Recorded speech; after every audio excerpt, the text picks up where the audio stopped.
The first thing Elias Vance noticed was the silence. It wasn't the natural quiet of the high plains, the kind stitched together by the whisper of wind through cheatgrass and the distant cry of a hawk. This was a heavy, watchful silence, an absence of sound that felt like a held breath. His horses, all 7 of them, were the source. They stood in the east pasture, a place they usually grazed with a lazy, meandering rhythm, their tails flicking in a slow ballet against the flies. But not today. Today, they were statues. They stood shoulder to shoulder in a perfectly straight line, unmoving, their heads all turned in the exact same direction. They didn't graze. They didn't nuzzle or shift their weight. They simply stared. Their gaze was fixed on the far corner of his property, where the rolling hills buckled into a dense, gnarled stand of cottonwoods and juniper that had choked out the grassland decades ago. Elias, a man whose features were carved by 70 years of sun and worry, lowered his binoculars. His hands, gnarled as the juniper roots themselves, rested on the weathered rail of the porch. He'd owned this land his entire life, inherited from his father, who had inherited it from his. He knew the soul of this place, its every mood and season.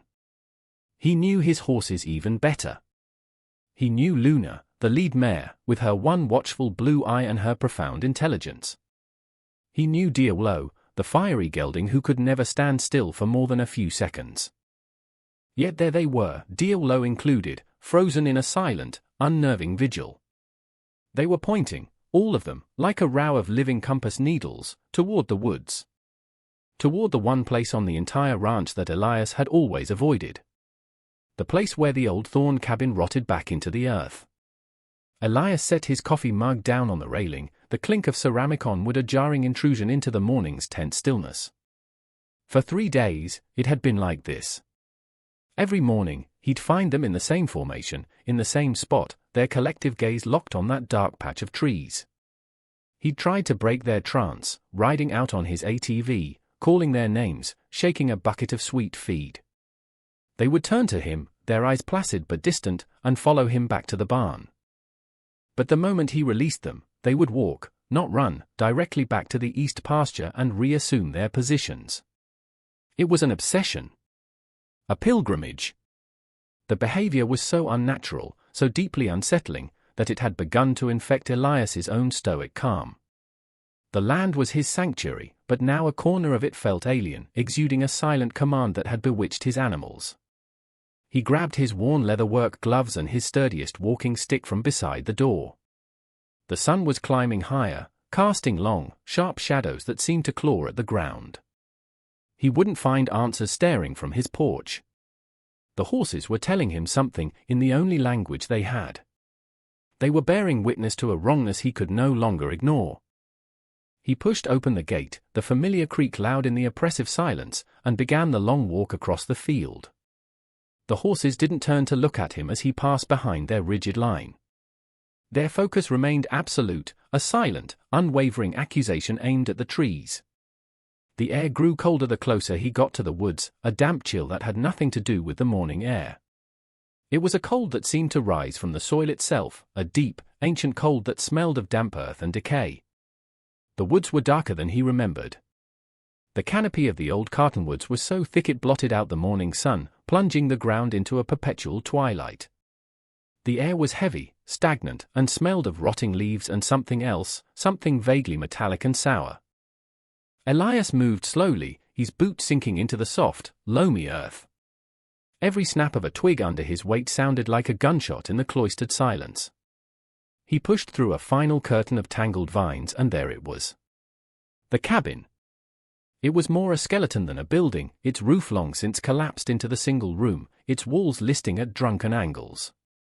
Rotting timbers lay like bleached bones in a carpet of moss and weeds. This was Thornland, once.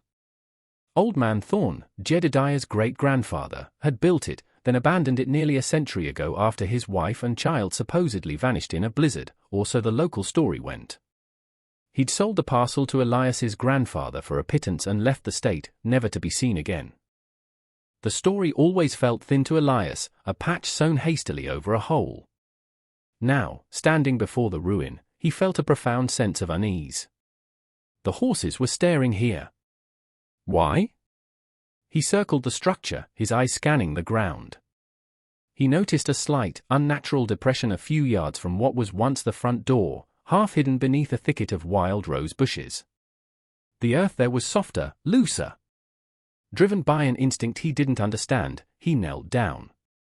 He tossed aside the thorny branches with his gloved hands and began to dig with his fingers, the cold, damp soil yielding easily. Not far down, his fingers struck something hard. Not a rock. It was flat and rectangular. Wood. He dug faster, his breath catching in his throat, scraping away the dirt to reveal the lid of a small, rotted chest bound in rusted iron straps. It was a child's trunk, maybe. With trembling hands, he pried at the lid. The wood groaned, then splintered, and fell away. Inside, nestled on a bed of what looked like faded velvet, lay two items. A small, dirt-caked leather shoe, no bigger than his palm. And beside it, a tarnished silver locket. Elias picked up the locket. It was heavy, and cold to the touch. He fumbled with the clasp, his heart hammering against his ribs. It sprang open. Inside, behind two tiny, clouded panes of glass, were the faded portraits of a young woman and a little girl, their smiles frozen in time. A deep, primal wrongness washed over him. This wasn't a place of abandonment. It was a grave. This discovery had answered the question of his horse's strange behavior, but in its place, a darker, more terrifying mystery had just been unearthed. Be sure to subscribe to the channel, because the truth of what happened in this cabin is far more sinister than Elias could ever imagine. A truck engine roared to life somewhere behind him, tearing through the wood's fragile silence. Elias's head snapped up. He hadn't heard anyone approach. He quickly closed the locket, his mind racing. He shoved it and the small shoe into his jacket pocket and hastily tried to cover the chest with dirt and leaves, but it was a clumsy, panicked effort. A moment later, a man crashed through the undergrowth. It was Jedediah Thorne. He was a large, imposing figure with a florid face and small, suspicious eyes that were the same shade of faded blue as his denim jacket. He was Elias's only neighbor to the east, a man whose family had owned the adjacent ranch for as long as Elias's family had owned theirs. A sour relationship, passed down through generations like a bad debt. "Vance," Jedediah grunted, his voice a low growl. He came to a halt a few feet away, his gaze sweeping from Elias's kneeling form to the disturbed patch of earth, then to the decrepit cabin. "What do you think you're doing on my family's ancestral land?" Elias rose slowly to his feet, brushing the cold dirt from his knees. "This cabin is on my property, Jedediah. Has been for 80 years." He kept his voice even, betraying none of the cold dread coiling in his stomach. Jedediah's eyes narrowed, fixing on the disturbed ground. "Doesn't matter. Some things, they don't get sold with a deed. You're trespassing on memory." "My memory." His stare was unnervingly intense, a predator's gaze. He took a deliberate step closer, his bulk seeming to suck the very air from the clearing. "Find something interesting, old man." The question was casual, but it carried the weight of a physical threat. Elias could feel the cold metal of the locket against his chest. He saw the flicker of something in Jedediah's eyes, not just anger, but a raw, animalistic fear. It was the look of a man guarding a secret he would kill to protect. This wasn't just a nosy neighbor. This was an escalation. The mystery of the past had just become a clear and present danger. Elias met Jedediah's hard stare, his own weathered face a mask of resolute calm. "Just looking at the rot," he said, his voice flat. Wondering how long until the whole thing collapses into dust. Jedediah wasn't buying it. His eyes darted again to the ground, to Elias's pocket, then back to his face. A muscle twitched in his thick jaw. He was a man wound tight, ready to spring. "This place holds nothing for you, Vance. Nothing but bad memories and old wood. My great-grandfather built this place with his own two hands. Suffered a great loss here." The word sounded rehearsed, a story told so many times it had lost all meaning, yet the delivery was laced with a fresh, potent venom. "Some things are better left buried," Jedediah continued, taking another slow, deliberate step forward until he was almost looming over the older man. You understand me? You're a man who knows this land. You know that some ground is sour. You should turn around, walk back to your horses, and forget you ever came here. Forget you saw anything at all. The threat was no longer veiled. It hung in the cold, still air between them, as clear and sharp as a shard of glass. Elias felt the weight of his 70 years, the ache in his joints, the slowing of his reflexes. Jedediah was younger, stronger, his anger a simmering fire. Self-preservation screamed at him to do exactly as he was told. To nod, to walk away, to throw the locket into the deepest part of the creek and never speak of it again.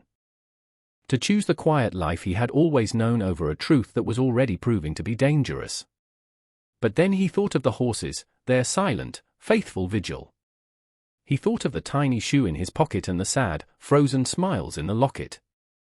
They were not just memories. They were a plea. A story that had been violently silenced, crying out from the cold earth to be heard. He was the only one who could hear it. The choice was brutally simple: his safety, or their justice. What would you do in his position?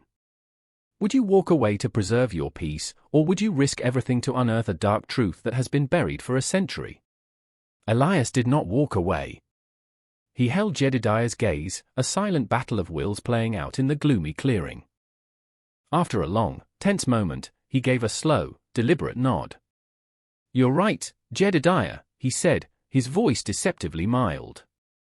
"It's just old wood." He turned without another word and walked away, not looking back, feeling Thorn's eyes burning into his spine with every step. He didn't go back to his house. He went to his barn. He waited until the sun had set, painting the western sky in angry strokes of orange and purple.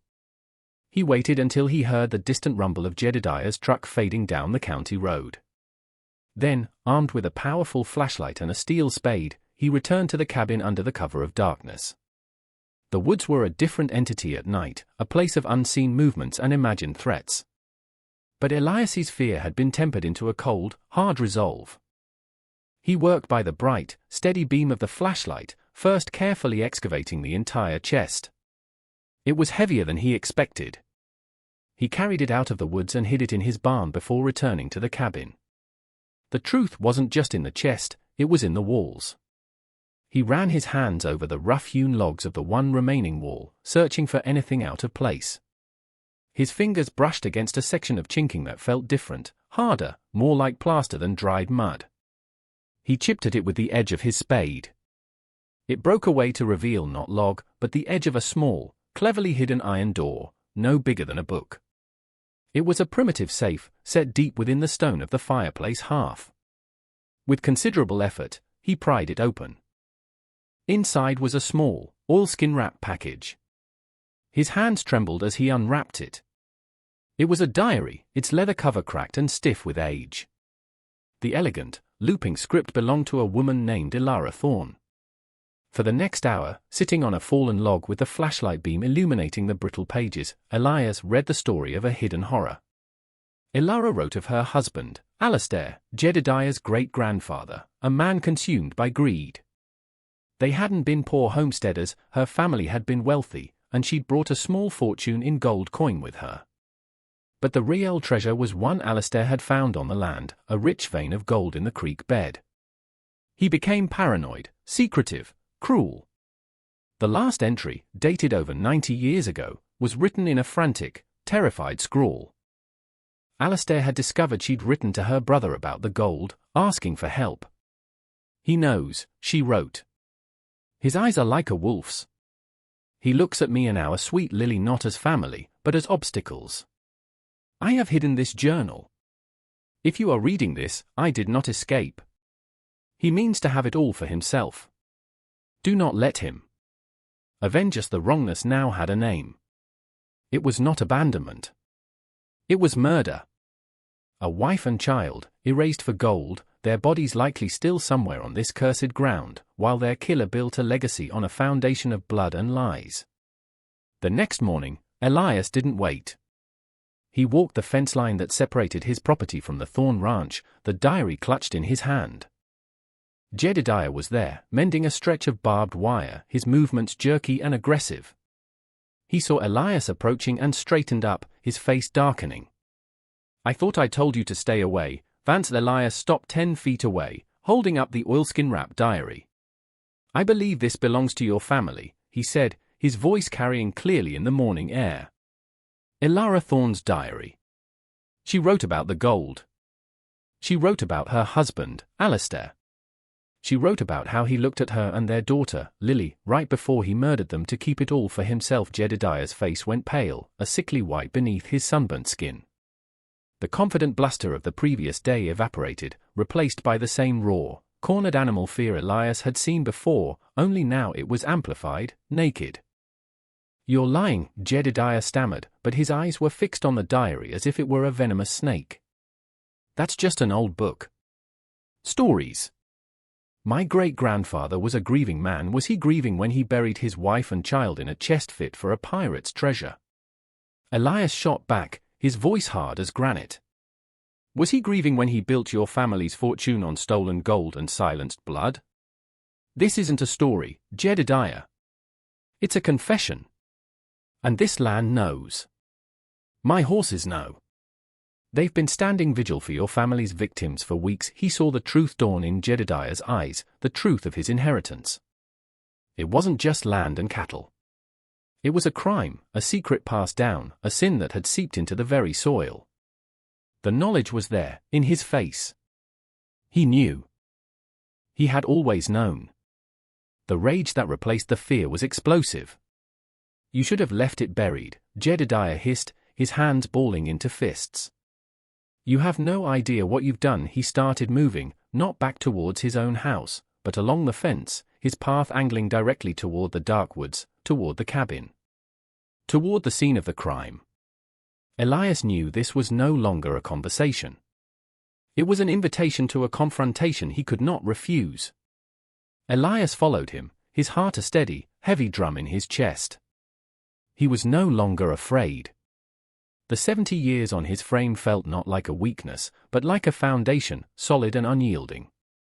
He was an instrument of this land, a vessel for a justice long overdue. Jedediah was waiting for him in the clearing, standing before the desecrated ground where the chest had been. He had a heavy length of rusted chain in his hands, wrapped around his knuckles.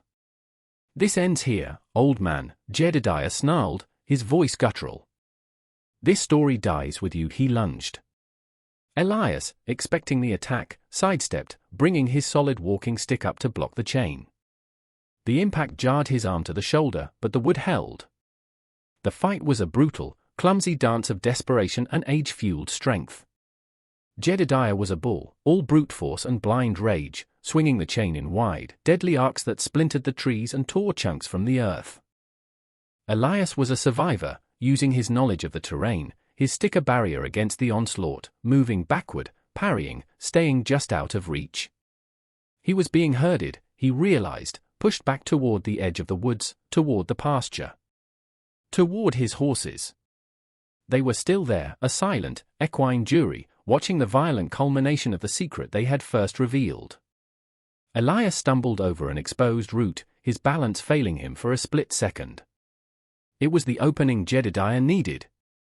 He surged forward, raising the chain for a final, decisive blow.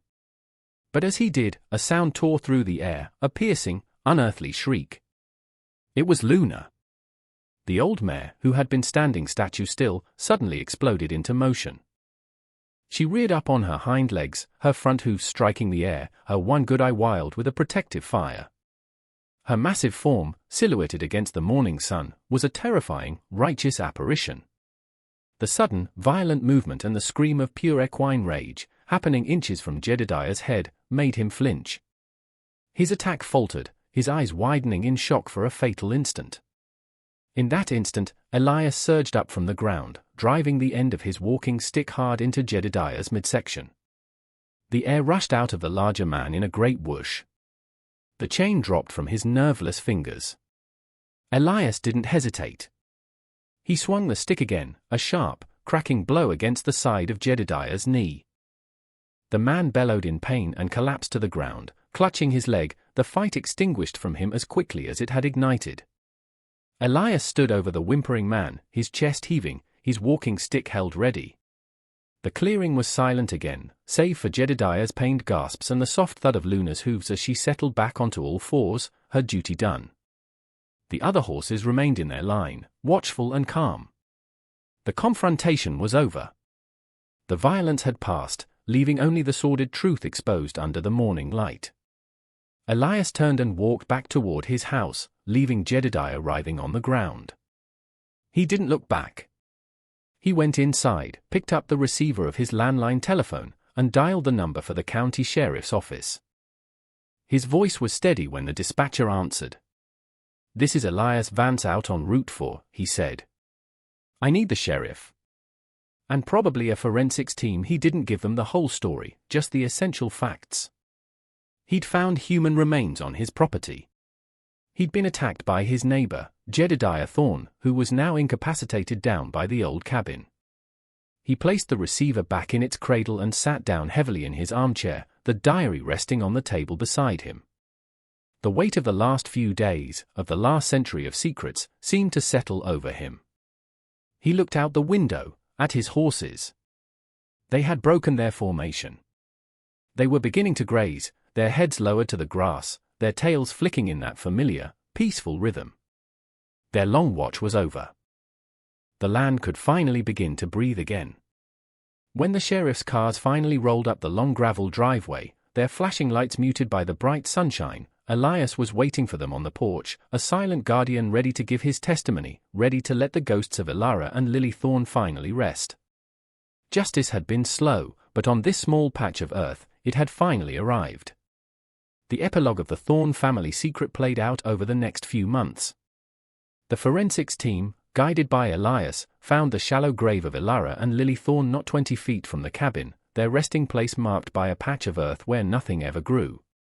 The diary and the locket served as irrefutable proof. Jedediah, faced with the evidence and his own damning confession made in a fit of rage, was charged and eventually convicted, not just for his assault on Elias, but for concealing the century-old crime that had been his family's dark inheritance. The Thorne Ranch was sold off, the name vanishing from the county maps. The gold, it turned out, had been a small, fleeting vein that Alastair had exhausted within a year of the murders, his horrific crime earning him little more than a lifetime of haunted prosperity. Elias became something of a local legend, the quiet old rancher who had listened to his horses and unearthed a ghost story. He deflected the attention, preferring the familiar company of his land and his animals. The cabin was carefully dismantled by historical preservationists, the cursed ground around it plowed and reseeded. Life on the Vance ranch returned to a state of normalcy, but it was a new kind of normal. A deeper peace had settled over the land. The east pasture was no longer a place of silent accusation. The horses grazed there freely, their presence no longer a vigil, but a simple, contented existence. Elias often found himself watching them, not with worry, but with a profound sense of gratitude. They had seen the wound on his land and had shown it to him, trusting he would know how to heal it. One cool autumn evening, years later, Elias stood on his porch, watching the sunset. He was older, slower, his movements more deliberate. But his eyes were clear. He looked out at the rolling hills, at the spot where the woods met the pasture, now a seamless stretch of healthy grassland. He thought of the woman and child whose story he had helped finish. He had become more than just an owner of the land, he was its keeper, the guardian of its memory and its hard-won peace. The silence that surrounded him now was the right kind of silence, full of life, full of peace, full of the promise of another quiet sunrise. His work was done. If you enjoyed this story of justice and redemption, be sure to watch our next video about a fisherman who discovered a town's dark secret hidden at the bottom of a lake.